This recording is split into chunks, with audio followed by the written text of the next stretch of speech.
Welcome to Ball Talk Deep, where we talk deep about balls. I'm Jordan Irwin, back at it again. Don't forget to drop a like, a sub, and a comment at the end of the video. We post 5 times a week. And with that being said, let's just get into it.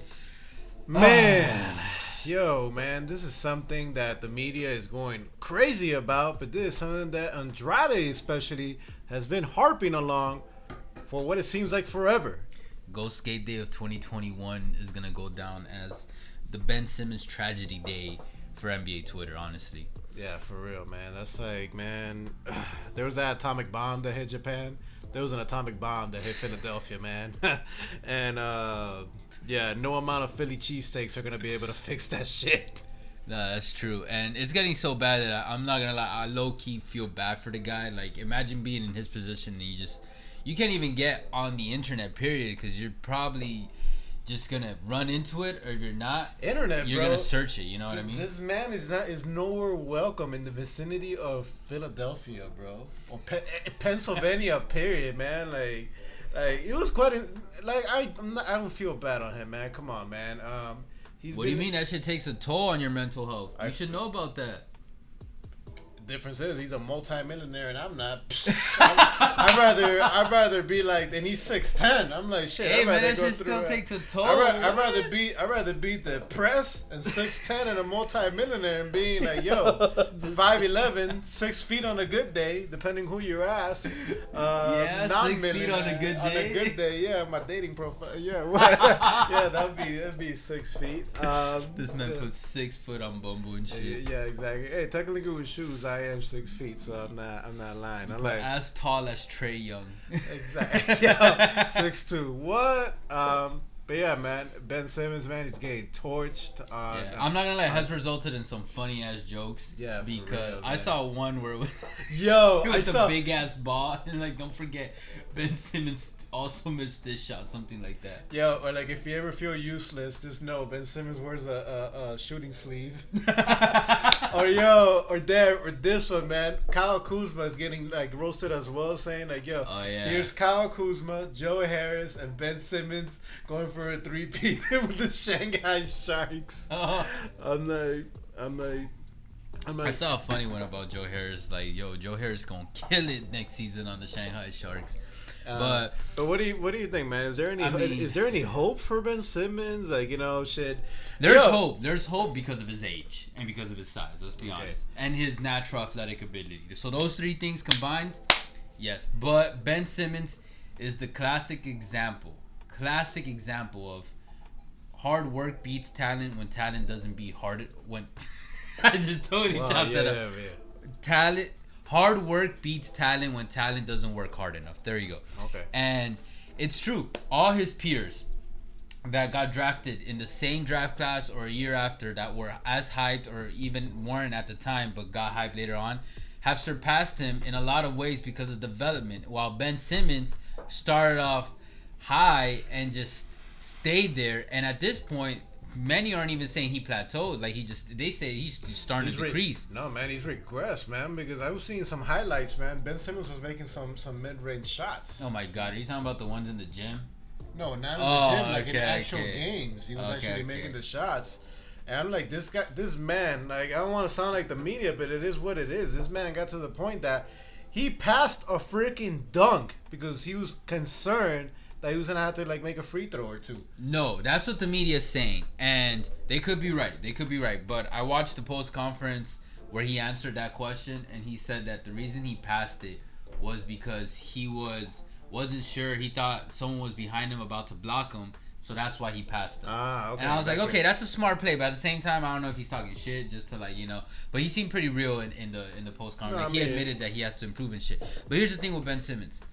It's like a broken record, man. We've been hearing this thing over and over again. Shit. He knows all the right things to say. The guy is very, like, pretty articulate. Has a good head on his shoulders. Like, I remember I would watch interviews with him when he was coming into the league, and I was like, oh, he's got a good head on his shoulders. He's mindful. He's got a good mindset. But that doesn't mean shit if you don't, you could talk big talk, but it's more bark than bite. And we keep seeing that. Like, I don't think he's in the gym fucking shooting the ball 80 hours a week. You know what I mean? And Kobe was saying this actually in the beginning, man. He called it out before anybody else, man. And when they asked him about Ben Simmons, like, he's good, but he needs to develop a jump shot, man. He has to do whatever it takes, man. He have to like lock his ass down and like that's true. Like be there for 10 hours shooting. Do you ever think he's gonna be able to develop a shot? At this point, I mean, not in Philadelphia. I've been saying for a while that I started finding Ben Simmons overrated by his second year, like somewhere in the middle or end of his second year, or maybe the beginning of his third year. That's when that was my opinion being developed. Like, yo, this guy's overrated because it had already been 2 summers. So I think it was the beginning of his third year, and I was like, yo, there's nothing going on, and people are like, oh, just wait for it. But it's like, no, if 1 summer, maybe 2 summers, and not only did he have 2 summers, the motherfucker also had a whole year. You remember his rookie year? He didn't play his rookie year because of injury, so he had a whole year to develop, like something.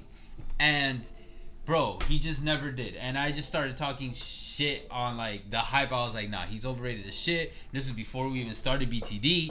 And then this year actually was the first year where I started holding back on that criticism, started feeling, I don't know why, but just a little more sensitive or about it, like, or and not as hard, like, oh no, okay, yeah, he's a poor shooter, but he's still a good floor general. He still plays good defense. He has some great highlight plays and shining moments, but what I always would shit on him on was his mindset. And the same thing I would shit on Harden for back in the Rockets, and even now when we saw his but he was injured, so I don't know, I'll give him that. And honestly, it's what I said with the quote before. It's when you're a professional athlete, a big part of it is your mindset. Honestly, man, if you're trying to, now that we look at win, now that we look at hindsight, that Kyle Lowry thing that you were saying earlier on this season, put a card over here, doesn't sound so blasphemous after all. Yeah, let's get it. That's the title of the video. But yeah, here's all right. Maybe I'll put a clip, maybe not, but. I did say, because we did an episode already about the 76ers should have blown that up. Yeah. And I've been preaching, I don't know if we did one in the first year of BTD, because our second year. We did. But like I've been preaching for a minute, like, yo, it's time to end the process. Like, it's time. I guess I'm a little more like Daryl Morey, where like after 2 tries, maybe 3, that's it. Move on. You know what I mean? Like, don't 4th and 5th. Unless there's some anomalies of why it didn't work the first 2 or 3 times, no, you just keep it going, especially when it comes to professional sports. And I'm so glad that now the world is coming to the conclusion. They're coming to their fucking senses. Yes, that okay, maybe it is time, or it is time. And shit, at least we did the video a couple months ago, and I said, hey, Ben Simmons for Kyle Lowry. Especially at the time, there were a lot of Lowry trade rumors. I still disagree. Well, I thought it was a great option. At the time, I thought it was a good option, not a great option, because it was a straight up trade. They have similar salaries, so if both teams fucked with it, it could have just been an easy one-on-one player swap. Man, that'd be stupid. Boom. And now looking back, I think it's a great option. That'd still be stupid. Bro, you're telling me this same Philly team, as constructed, with Joel Embiid popping off, with Seth Curry popping off, you trade Ben Simmons, who was absentee in the entire 4th quarter, with a Kyle Lowry, you're still getting the floor general, and on top of that, you're getting clutchness, you're getting shooting, you're still getting defense. Now, I'll admit, not as good and as versatile as Ben Simmons, but you're still getting defense, because that motherfucker puts effort during the, you know what I mean? Even at 36 years old or 35, whatever he is. From looking at retrospect, yeah, obviously you can say, yeah, no shit, like it'll work out fine. But are you gonna tell me, Andrade, like at that time, that you were gonna envision that the Nets, they were not gonna have Kyrie Irving for a good portion of that series in the second round? I mean, does it matter? You think Ben Simmons would have worked out better if Kyrie was on the floor? Hear me out. Okay. Wait, why Kyrie? What do you do?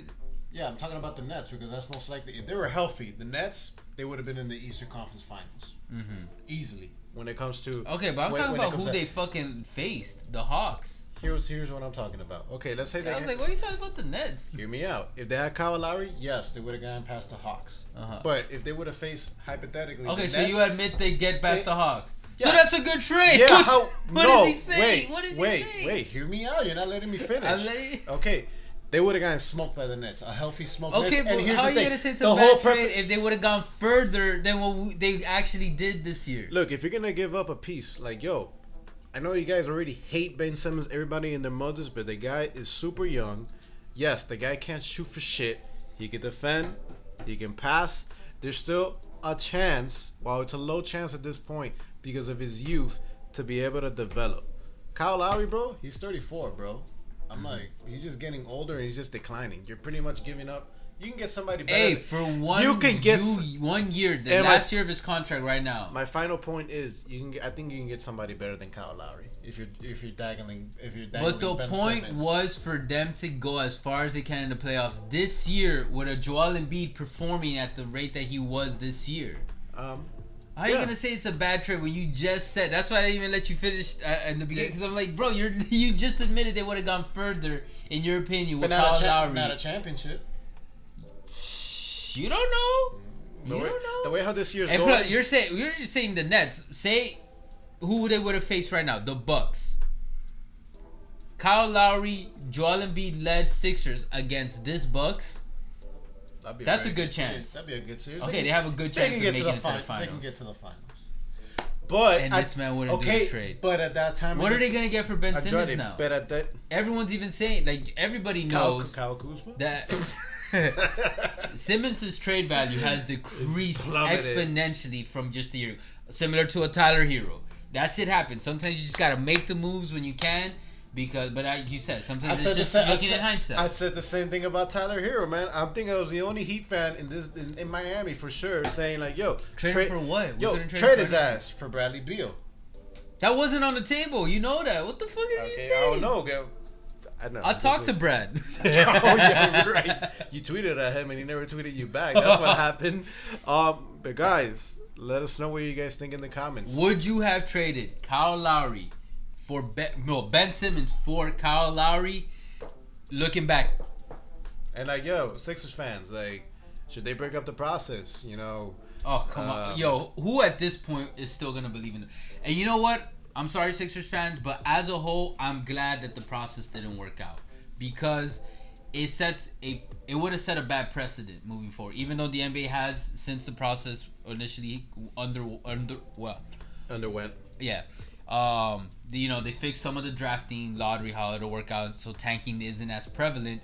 But even better that the process didn't end up working out, because now it's less likely that teams can try to do that or something similar moving forward, because it didn't work out. And you know what? It goes to show that the fundamentals of basketball, and not just basketball, team sports in general, is still it still holds true to this day as ever before, which is chemistry is a real thing.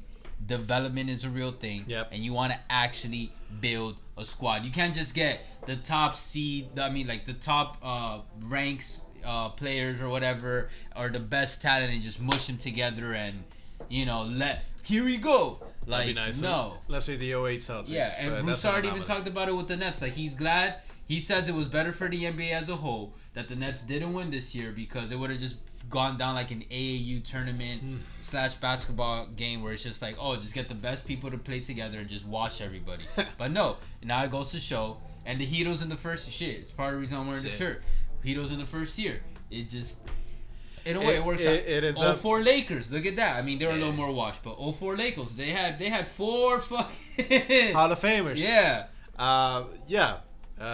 Yeah, exactly. It balances itself out, guys. This is really random, my bad. But something I really want to point out in this year playoffs that kind of stuck out with me is that I think, because we keep seeing how the best talent doesn't always win, not just this year, but in the past couple years, and also this year, a lot of the big teams that we thought were going to move forward, like, I don't know if it'll just be a fluke or if we're actually witnessing a shift. That's going to be a very interesting takeaway at the end of the whole postseason. But one thing that I've kind of been observing is like, holy shit, when things like this keep happening, to me personally, I didn't get to watch Michael Jordan growing up, but like, it just kind of blows my mind. Like, yo, this guy won 3 times in a row, 2 times in the modern NBA era. Like, damn, that's probably not gonna happen again. It gets higher, and the fact that he was able to do it, to me, gets higher and higher. How crazy doing something like that was, and for a singular player to do it, especially another thing was averaging 30 plus points a game in the postseason, like, or even in the regular season. Like, I forgot who was talking about it, but we've seen it happen these past few years, and it just doesn't equate to winning in the postseason. And this man, fucking Black Jesus just fucking do 6 times. 6 times. This shit doesn't make sense to me. Hey man, that's why he's the GOAT, or at the very least on the top of that. No, honestly, that's the only reason I want to do that little side rant, because like, yo, shout out to Michael Jordan, man. Shout out, I wish I got to see him play. And shout out to you guys that have made it to this point. Just want to bring it up to the majority of you guys that are watching this or are not subscribed to the channel. Make sure you guys do something about it by hitting that subscribe button. Yeah. Either do way, something about it. Appreciate all the love and the hate. And if you guys leave mean comments and all that shit, just know we get the notification and we read them. We can take it. I don't know. I'm just putting this out there. Like, I don't know if it's YouTube that takes it down, or if it's y'all, because I don't know, you guys feel bad or whatever, or whatever. Cause I'm talking about like the you know what I'm talking about, like the hateful comment. Leave it, guys. Leave it. We like the engagement. We're always down to talk shit with y'all. We really don't care. We don't take it personal. Like, I might take it personal, but Florida, like, I'll take it. You can talk all the shit you want. I might take it personal, but I'll do take it a little personal. I mean, I'll just kick your ass in 2K. I mean, we'll handle it there. Anyways, man, appreciate all the love and the hate. You guys already know. Catch us on Twitter, TikTok, Facebook at Ball Talk Deep. Oh, and all other podcast streaming platforms. We'll catch you guys soon. For now, take care.